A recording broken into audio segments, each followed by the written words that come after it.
আউযু বিল্লাহি মিনাশ শাইতানির রাজিম। আসসালামু আলাইকুম ওয়া রাহমাতুল্লাহ।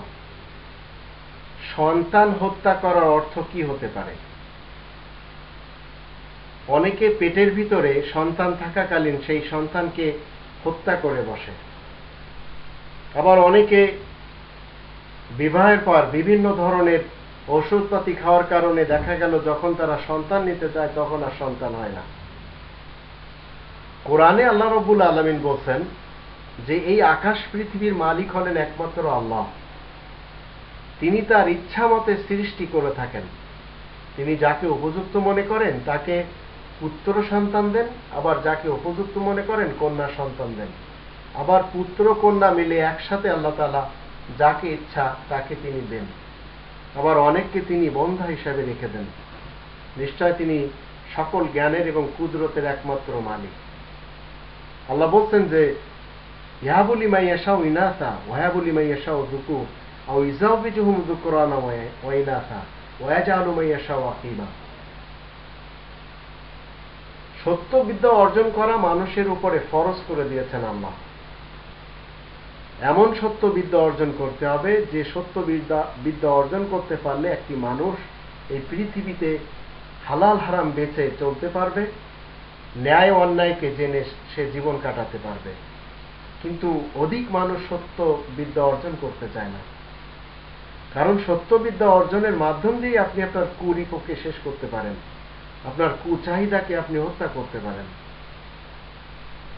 কোরআনে 2 নম্বর সূরা আল বাকারার 216 নম্বর আয়াতে আল্লাহ বলছেন কুতিবা আলাইকুমুল কিতালু ওয়া হুয়া কুরহুল লাকুম ওয়া আসা আন তাকরাহু শাইআন ওয়া হুয়া খায়রুল লাকুম ওয়া আসা আন তুহিব্বু শাইআন ওয়া হুয়া শাররুল লাকুম আল্লাহু ইয়ালামু ওয়া আনতুম লা তা'লামুন। সমকালীন যুগে আমরা দেখছি প্রাণের স্পন্দন নিয়ে যে শিশুটি এই পৃথিবীতে আসতে যাচ্ছে তাদেরকে হত্যা করা হচ্ছে, বিভিন্ন টেকনিকের মাধ্যমে হত্যা করা হচ্ছে। সন্তান হত্যার আরেকটি অর্থ হলো যখন সন্তান আপনি পেয়ে গেলেন তখন তার পড়ার বয়সে তার দিয়ে আপনি কাজ নিচ্ছেন, আবার সুশিক্ষা দেওয়ার পরিবর্তে তাকে কুশিক্ষা দিচ্ছেন, আবার গর্ভে মেরে ফেলে দিচ্ছেন। পড়াশোনার কালে তাদের দিয়ে আপনি শিশু শ্রমিক বানিয়ে উপার্জন করাচ্ছেন। তো এগুলি সব হত্যা, এগুলি সব কিতাল। এখন পৃথিবীতে যদি আমরা দেখি চীন অথবা অন্যান্য দেশের ভিতরে স্লোগান রয়েছে ছেলে হোক মেয়ে হোক দুটি সন্তানই যথেষ্ট। ইউরোপে আমরা সবচেয়ে বেশি দেখতে পাই।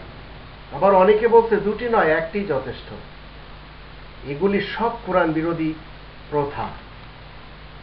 যে সকল সরকারগুলি একাধিক সন্তান নেওয়ার বিরুদ্ধে আইন তৈরি করে নিয়েছেন তারা সবাই কোরআনদ্রোহী মানুষ।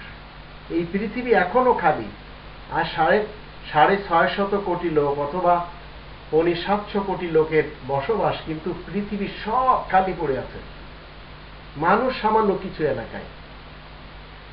খাদ্যদ্রব্যের ব্যাপারে যদি দেখেন তো সব জমিনগুলি খালি পড়ে আছে। নদী সমুদ্রতে যে মাছ রয়েছে সেগুলি ধরার সুযোগ মানুষেরা করছে না।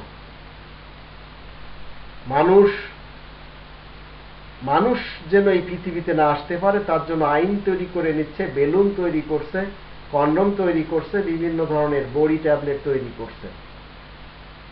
তো সন্তানকে হত্যা করার এই যে টেকনিকগুলি এগুলি সব ইসলামের দৃষ্টিতে হারাম।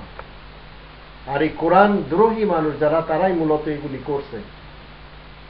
শিক্ষা যদি আপনি আপনার জাতিকে না দিতে পারেন তাহলে আপনার জাতিকে আপনি মনে রাখবেন যে আপনার জাতিকে আপনি শেষ করে দিয়েছেন, তাদেরকে হত্যা করে ফেলেছেন আপনি।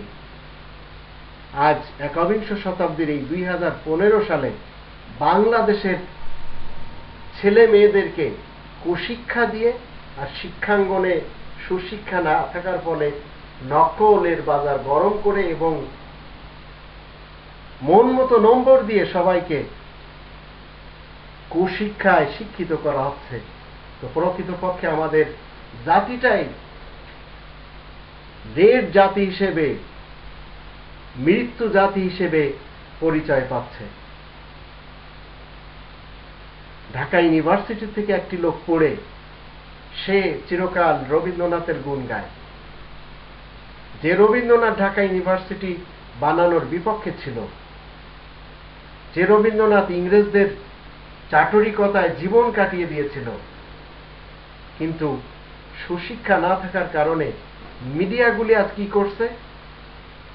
সত্যকে মিথ্যা, মিথ্যাকে সত্য বলে পরিচয় করছে এবং তারা দেদর্শে সরকারের হাতে বিক্রি হয়ে আসল সত্য তথ্য কি জাতিকে জানতে দেওয়া হচ্ছে না।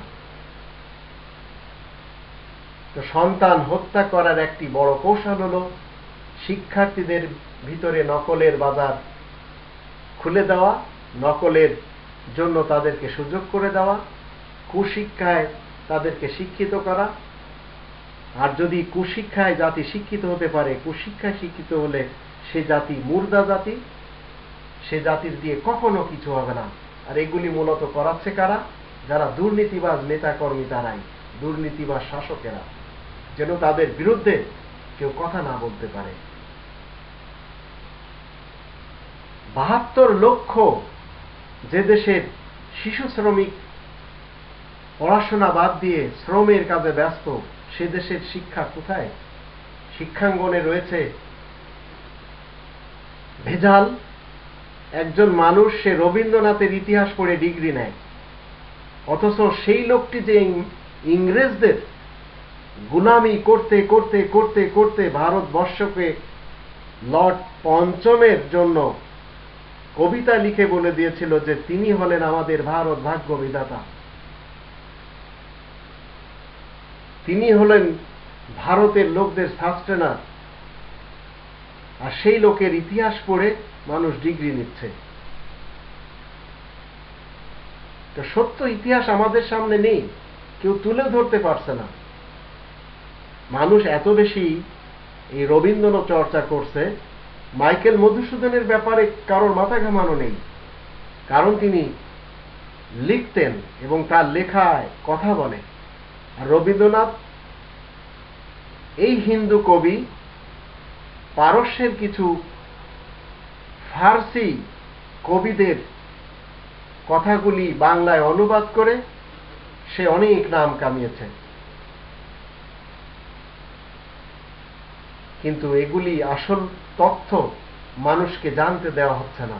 আর মানুষের ইতিহাস পড়ে আপনি ডিগ্রি নিয়ে কি লাভ হবে যদি আপনি প্রযুক্তি না জানেন, যদি বিজ্ঞান না জানেন, যদি অঙ্ক আপনি না জানেন, ম্যাথমেটিক্সের ব্যাপারে আপনার ধারণা নেই, কিন্তু আপনি পল্লী কবি নিয়ে, কবি শামসুর রহমান নিয়ে এদের ইতিহাস পড়ছেন এবং আপনি ডিগ্রি নিচ্ছেন। মূলত আপনার দিয়ে কি হবে ভবিষ্যতে আপনি কি করবেন? তো এ ধরনের শিক্ষা যেসব সন্তানদেরকে দেওয়া হচ্ছে, বড় প্রকৃতপক্ষে এই সন্তানগুলি হত্যা হচ্ছে শিক্ষার দিক থেকে। যেসব সন্তানদের দিয়ে কাজ নেওয়া হচ্ছে তাদের ওই সময়টার কারণে, যখন তাদের সুশিক্ষা নেওয়ার সময় সেটা শিখতে দেওয়া হচ্ছে না, বেদায় তাদেরকে হত্যা করা হচ্ছে। এটি ইসলাম আমাদেরকে শিক্ষা দেয়।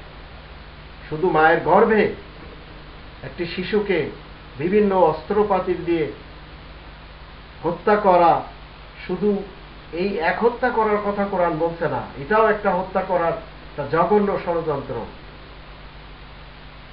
তো সন্তান হত্যার আসল উদ্দেশ্য হলো এই সন্তান পৃথিবীতে আসার আগে এক ধরনের যন্ত্রপাতি দিয়ে তাদেরকে মেরে ফেলে দেওয়া হয়, আবার পৃথিবীতে আসার পরে কুশিক্ষা দিয়ে এবং সত্য শিক্ষা না দিয়ে শিশু শ্রমিক বানিয়ে তাদেরকে হত্যা করা হয়।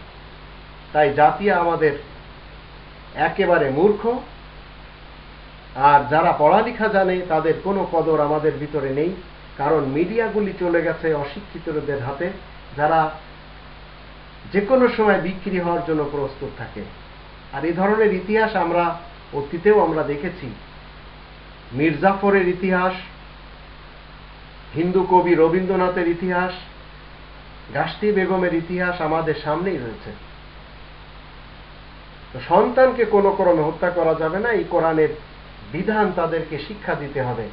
শিক্ষিত জাতির ব্যাপারে আল্লাহ তাআলা কোরআনে বলছেন 39 নম্বর সূরা জুমারের 9 নম্বর আয়াতে, যারা শিক্ষিত এবং যারা অশিক্ষিত তারা কখনো সমান হতে পারে না।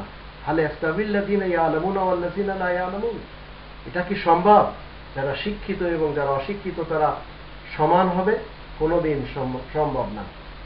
দুনিয়ার প্রথম দিন থেকে এর প্রথা আল্লাহ রাব্বুল আলামিন পৃথক করে দিয়েছেন। শিক্ষিতরা আলাদা, অশিক্ষিতরা আলাদা। তো মানুষ অশিক্ষিত কিভাবে হয় আর কিভাবে তাদেরকে হত্যা করা হয় সেটা আমরা এই ছোট্ট একটি লেকচারের মাধ্যম দিয়ে জানতে পারলাম।